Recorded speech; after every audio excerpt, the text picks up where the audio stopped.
and welcome back to another video. My name is Kizzy and today we have a very exciting video as I'm going to be going through every single book that I read in 2020. I'm going to be giving like very brief descriptions. I've done a wrap up for every single book that I read in 2020. They will all be linked in a playlist somewhere up here, down there, wherever. I have some statistics to go through if you're interested in them. We shall see.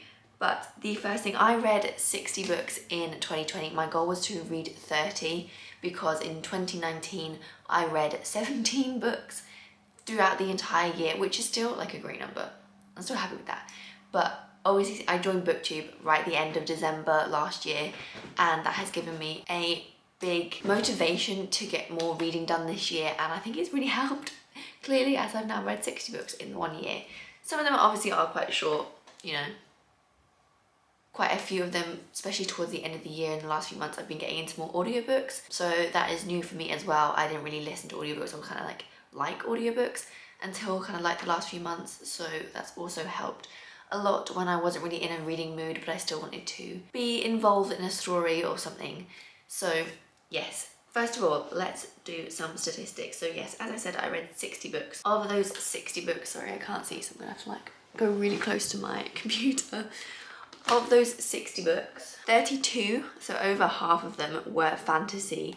8 of them were I considered them classics. This is obviously my own genre ring in my little spreadsheet. 1 of them was an Icelandic saga. 7 of them were considered contemporary. 5 of them sci-fi. 2 of them historical fiction. I think they were modern historical fiction, so like in the last 50 or so years. 1 of them was an ancient classics. 2 of them I considered as retellings.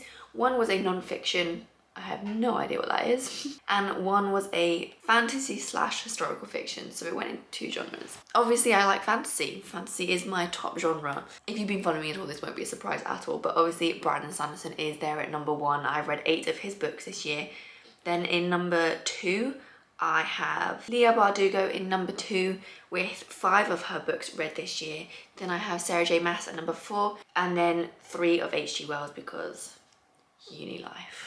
Those are all the ones I read multiples of the books. Everyone else I've just read 1 of their books. Then my 5-star ratings. So, or not 5 stars, star ratings in general. I have 13 5-star reads, 3 17-star reads, 8 2-star reads, 20 4-star reads. I don't know why this is in a funny order. 1 1-star read and 1 3.5-star read. So I think that's a pretty, like, 24-star reads and 13 5-star reads. I do think, however, I am going to change in the new year how I rate books, because I find it, the way I do it at the moment is very inconsistent. I don't think my rating truly reflects a lot of the time actually what I think of the book. So I'm going to try and do a more in-depth star rating and actually write proper reviews as well for each of my books that will go on my Goodreads. That is one of my goals for the new year, is to write a proper review for every single book, just to get my thoughts a little bit more cohesive, especially when I do my wrap-ups, because I tend to just sit down and in my videos. So hopefully that will be better for you as well if I have a bit more cohesiveness in my head. Let's get started with the books I read. Starting in January, I can't actually remember where exactly the cut-offs for each month are. I haven't written them down. But the first book I read in the year was Elantris. This is obviously by Brandon Sanderson. It started my Brandon Sanderson craving obsession of the year. And I gave this a 5-star read, so it was a splendid start to the year. And this is a standalone fantasy set in a world where people just magically turn into these godlike creatures, and they go to this city called Elantris where everything is brilliant. However, one day this stops happening, and the people who used to turn into these godlike creatures end up turning into these demon creatures instead, and they're kind of surrogated and isolated in this city instead, and they're not allowed to leave, and they're kind of just left there to die basically. But there's a lot more going on than that, and it's a great book. I actually really want to reread it now that I've just talked about it, so would recommend. The next book is Nightcast by Leah Bardugo. I gave this a 3-star read. This is a fantasy, urban fantasy, dark academia book. I wasn't the hugest fan. It just didn't fit right for me. Then number 3 is Castle Rackrend by Maria Edgeworth. I gave this 2 stars. It is a classic from the 18th century. I had to read this for uni. I did not enjoy it, would not recommend. Then we have Kingdom of Souls by Rena Barron. This was a 4-star read. This is a fantasy that I overhyped this in my head. I had great expectations for it and I overhyped it. The storyline was really good and interesting. There was a bit in the middle, I think, where it got a bit slow. I can't even remember. This is a great video because I'm not going to remember anything. The next book I have is Fatimina. This is also a book I read for my 18th century literature course. I gave this 3 stars. It was actually quite a good book for the course that I really disliked. The next book I read is one of my top 5 books, which you can see more of in a video coming up very soon. And that is The Starless Sea by Erin Morgenstern. I gave this obviously 5 stars. Fell in love with the world, fell in love with the book. Would recommend if it's something you like. Some people disliked it a lot, but you know, each their own. The next book is A Bold Stroke for a Wife, which is a play, I believe, by Susanna Centralivre. I don't think I said that right. I gave this a 2-star read. It was a little bit boring, but it was actually, you know, I think 2 stars maybe is a bit harsh. Then we have Girls of Storm and Shadow. This is another one that I overhyped in my head and one that I see so many people enjoying and loving. There was just something missing. I think the writing style put me off a little bit for this one. I don't know why, what it was about the writing style. I'm not very good at deciphering that. It just was a little bit simplistic, a little bit not as well put together as I would have liked to have read. So I gave that a 3-star read. The City of Bones, the first book in Cassandra Clare's many books, I believe, I gave this a 3-star read. I did a whole video of me reading it as well, and I didn't really enjoy it. I found the main relationship very weird, a bit destructive, not very positive or what I would encourage young girls to read. So yeah. Then I read Angel Madge by Gareth Nix, my first ever Gareth Nix. And I gave this 4-star reads. I actually quite enjoyed it. I was surprised by how much I enjoyed it. I kind of bought it on a whim, I think, because it was on sale in the new year. And I actually really enjoyed it. Would actually recommend it. It has a very interesting system of gods and religion. So, yes. Then I read Sarah J Maas's House of Blood and Earth. Gosh, I forgot I even read that this year. That was a 5-star read. I really enjoyed it. It's got kind of all the key Sarah J Maas things of like romance, interesting plots, kind of easy consumable fantasy that's not high fantasy or epic or anything like that in that kind of genre sense. It's like kind of like just a little bit more light-hearted but still has all the kind of supernatural fun elements of fantasy with romance thrown in. I thoroughly enjoyed. Then I have The Priory of the Orange Tree by Samantha Shannon. I gave this 4-star reads. I did a whole reading series for this and I didn't enjoy it as much as I hoped. I do plan on reading more of her books because I think I will enjoy her other books more than I did this. This is another one I overhyped and I think it was just a little bit too long. I think I would have preferred it in multiple books. I just think it would have fit better and there would maybe been a little bit more of a pace to it than there was, but I think that could just be me because a lot of people love this book. Then after that I read another book for uni. This is Niall Saga. It is an Icelandic saga and I gave this 2-star reads because I found it very boring and I didn't enjoy it. Then we have Daughter of Smoke and Bone by Laini Taylor. Gave this a 4-star read. I was actually quite surprised by this. I did not have high expectations for this book at all and I actually really enjoyed it for quite an old YA fantasy where I really enjoyed her later books. It's always a bit of a problem if you enjoy someone's later books before you read their older books because obviously natural progression, you would hope that they would be equally if not better. Then I read Genuine Fraud by E. Lockhart, my only 1-star read of the year. Did not like it, would not recommend. Then we have The Final Empire, my second Brandon Sanderson book of the year. Gave this a 5-star read. Thoroughly enjoyed it. That ending, oh my god. Then we have a reread of Six of Crows. This was just a comfort read, nice to do in the summer lockdown. And I enjoyed it. Gave it 5 stars again. Next is Dr Jekyll and Mr Hyde, a science fiction classic. And again, wasn't the biggest fan. I think it has very similar moral ideas as a lot of books in that time, and I think a lot of books in that time did it better. Then we have Mansfield Park by Jane Austen. I gave this 3 stars. It was quite long, it dragged on a little bit, but there was funny elements to it and bits I really did enjoy. I just think some of... What are you doing? Look at this. I don't know if you can see my tripod. What are you doing? Leah. Leah.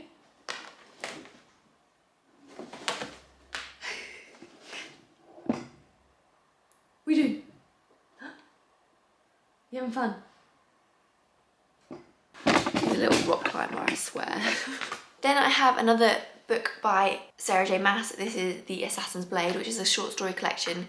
to do with the Throne of Glass series of hers. I would recommend reading it after Throne of Glass series, even though I think it was published in between, like in the middle, because it does have some spoilers, I would say, for one of the stories anyway, for the second to last book in the series. Yes, but I enjoyed that. I gave it a 4 stars read. Then I reread Throne of Glass. I also gave that 4 stars before reading another absolutely incredible book that I also did an entire reading vlog for, and that is The Seven Husbands of Evelyn Hugo, which is a historical fiction, modern historical fiction by Taylor Jenkins Reid, and I gave that 5 stars, would recommend, definitely worth the hype.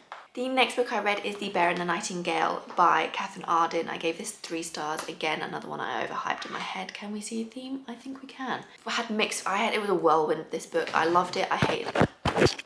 Dude, sorry, he's playing with the mic. Oh. I had a whirlwind with this book. I loved it, I hated it, I loved it, I hated it. Oh, not hate it. Disliked it, found it boring, then it got really interesting, then I got a bit boring, then it got really interesting. So I have mixed feelings about this book. The next book I read is the second book in the Final Empire series by Brandon Sanderson, and that is The Will of Ascension. I gave this 4 stars. This, I think, was the worst book in this series. It was quite slow, very military based. It did have one of my favourite character developments with, I can't remember his name, that's really bad, the main male protagonist in the second book. He had one of the best character developments. I really enjoyed his story, but I think it was the slowest in this series and not my absolute favourite, except the ending. The ending was incredible. Then I read Crier's War by Nina Varela, and I gave this a 3-star read. I enjoyed the plot. Again, I struggled with the writing style, and that really held it back for me. Then we read Where the Crawdads Sing by Delia Owens. This is a lovely little story. Has a lot going on in it, but doesn't seem to have that much going on in it when you read it. Quite slow paced, but absolutely adored it. 5-star read. Then I read The Odyssey, translated by Emily Wilson, obviously written by Homer, and this I gave 4-star reads because Emily Wilson's translation is absolutely splendid. Then I reread Crown of Midnight, which is the second book in the Throne of Glass series by Sarah J Maas. Gave this a 4-star read, enjoyed it, great. Then I read The Song of Achilles by Madeline Miller. I originally gave this 4 stars, but then I changed this to a 2-star read, and you will find out in a video coming up, I think next week or the week after. Tantalizing, I know. Then I read Girl Serpent Thorn by Melissa Bashardoost, which I gave 3 stars. This, I think, came in a fairy lit box, the only fairy lit box I ever got, and it was amazing. I wish I could get them every month. And this is a fantasy that, again, the writing style held it back for me. I really enjoyed the plot, the mythology and everything, and the representation within it. I loved it. The writing, however, I think really lacked in the book, and I couldn't get past it. Then number 32, we have My Dark Vanessa by Elizabeth Russell, 5-star read, contemporary, that is to do with a young girl who is sexually raped and her coming to terms with the fact that she was raped, as she was so well groomed that she doesn't even see it, and really struggles to kind of come to terms with that and how it's affected her entire life. An amazing, powerful read, and if you can read it, then I definitely would recommend. Next, I read The Court of Miracles by Kester. I gave this 3-star reads. This was one of my most anticipated reads of the year. Unfortunately, I had expectations that weren't met. Again, we'll go into this in more detail in a video coming up soon. Then I read The Empire of Gold by S.A. Chakraborty, which is a fantasy, and it is the 3rd in the City of Brass trilogy and was absolutely splendid. Would recommend that series. Then I read Clap Where You Land by Elizabeth Acevedo, and I gave this a 4-star read. Absolutely powered through it. It is written in poetry, but it has like one consistent storyline and was amazing, would recommend. The Prime of Miss Jean Brodie by Muriel Sparks was another 2-star read, didn't enjoy it, was a bit boring. Then I read A Song of Wrath and Ruin, which is a YA fantasy by Rosanna A. Brown, and it was incredible, would highly recommend, read it. Then I read The Time Machine by H.G. Wells for university, 2-star reads, sci-fi, classic. If you want to read it, I wouldn't. Then I read The Hen Awards by Adiba J. Girda, and this is a 3-star contemporary, and I really enjoyed the storyline. There was just something missing, perhaps a story, perhaps I think it was more actually my reading mental state when I was reading this. I think I was going through a little bit of a reading slump, So that really affected how I read the book, unfortunately. Then I read The Hero of Ages by Brandon Sanderson, which is the third and final book in the Final Empire series by him, and I gave this a 5-star read because it was an incredible ending and absolutely blew my mind. Ugh, Brandon Sanderson is just amazing. Next we have Ruin Rising by Leah Bardugo. This is again the third book in her Grishaverse trilogy. Hated the first 2 books, absolutely loved this one. Then after that, because I could finally move on to read King of Scars, which is the first book in a new duology set in the same world, you have to read Six Crows and the Grishaverse trilogy before you read this one. And I gave them both 4 stars because they were great. Then I read 1,000 Ships by Natalie Haynes, which is a retelling of the Trojan War told by multiple points of views of the women involved in the war, and it was really interesting to read. Didn't have quite the grit that I was looking for, that kind of I fall in love with Pat Barker's The Silence of the Girl, that kind of comes with the Greek play, like the Greek texts, but it was a great all-round retelling that will give you a lot more than just kind of the traditional Homer source. She's definitely gone and looked outside of like the canon of Homer.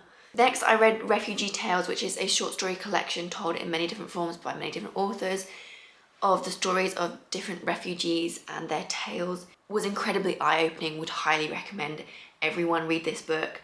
I gave this 4.5 stars. Then I read The Island of Dr Morrow, which is another H.G. Wells, another 2-star read. I'm not a fan of H.G. Wells. Sorry. Then I read Peter Pan, which I was surprised actually by how much I enjoyed it, and I was surprised by the topics and the themes running through it. Make sure to check out my wrap up to see more of that. I gave that a 3.5, probably 3-star review. Then I read The War of the Worlds by H.G. Wells, again 2-star, moving on. Then I read The Magic Toy Shop by Angela Carter. I gave this 3-star reads because even though it's a good book, an interesting book, great book to study, there were so many things that were like, I was so frustrated by it by the end because they were just not solved. It was not wrapped up. They were just ends, and it frustrated me, so there you go. Then I read The Wind and the Willows by Kenneth Grahame. This was actually a 5-star read, funnily enough, because it's absolutely an adorable little story and I loved it. Then I read The Silver Chair by C.S. Lewis, which is like the 3rd or 4th book in the Narnia series. I had to read this for uni, so I haven't actually read any of the other ones, but I gave it a 3-star read. This is one I read on audiobook, I believe, and yeah. Not much to say about it, can't really remember what happened. Then I read Warbreaker by Brandon Sanderson. This is another standalone in his massive Cosmere, and I absolutely adored it, would recommend it, it was incredible. Enough said. 5-star reads. Then I read Howl's Moving Castle by Diana Wynne Jones. This is 4-star reads. This is a children's fantasy, and it is great, I would recommend. It has so many layers to it. I'm actually currently doing loads of research into it because that's what I'm doing my essay on. And I absolutely am falling more in love with it every day that I study it more and more. Then I read, my first, I remember what the non-fiction is now. I read Notes to Self by Emily Pine, which is a collection of personal essays about her life. And I gave this a 3-star read because I really enjoyed it. There were bits that I disliked, but you know, I respect the book as a whole. It was incredibly consumable, read it in like a day. Then I read The Devil and the Dark Water by Stuart Turnton, which is a historical fantasy, and I really enjoyed it. Would highly recommend. It was great. I loved it. Would recommend. Really would recommend. It is a historical fan fiction that's very loose on the historical side, and it definitely reads more of a fantasy that is highly inspired by historical fiction. So it's just, yeah, it's quite a good laugh, good storyline. It's a detective fantasy. What more could you ask for? Then I read The Way of Kings by Brandon Sanderson, which is the first book in his Stormlight archive, and this was another incredible book. I gave this 4-star reads. It is quite long. There is quite a lot of groundwork in this first book, so you gotta stick with it. Then I read Piranesi by Susanna Clarke, and I gave this a 4-star read. Was surprised by how much I enjoyed this. Would recommend. Then I read The Lives of Saints by Leah Bardugo. This is a collection of short stories to do with her Grishaverse that I discussed earlier, and it's just a nice little collection of kind of fairy tale vibe stories that are only like a couple of pages long. It will not take you long to read, and it comes in a beautiful book. Finally, Finally, we have The Words of Radiance by Brandon Sanderson. This is the second book in the Stormlight Archive series, and I gave it a 4-star read because it was great, and I can't wait to continue with the series because I know it will be incredible. And I just remembered actually that I also read a Greek play this last month called Hecuba, which is about the aftermath of the Trojan War following Priam's wife as she discovers the murders of her children and her revenge that she takes because of that. It was also very good, would recommend. So there we have it, 28 minutes in. Gonna cut that, hopefully, a little bit. And we have every single book that I read in the last year. What a crazy year it has been. I feel like I've just gone through this whole video. So thank you for watching if the whole way through. If you did, you're mad, but I respect you. If you liked the video, make sure to give it a like. If you would like to see more videos coming up in the next few months, which will be my best books, worst books, most surprising books, and most disappointing books of the year, make sure to click the subscribe button, and I will hopefully see you in the next video very soon.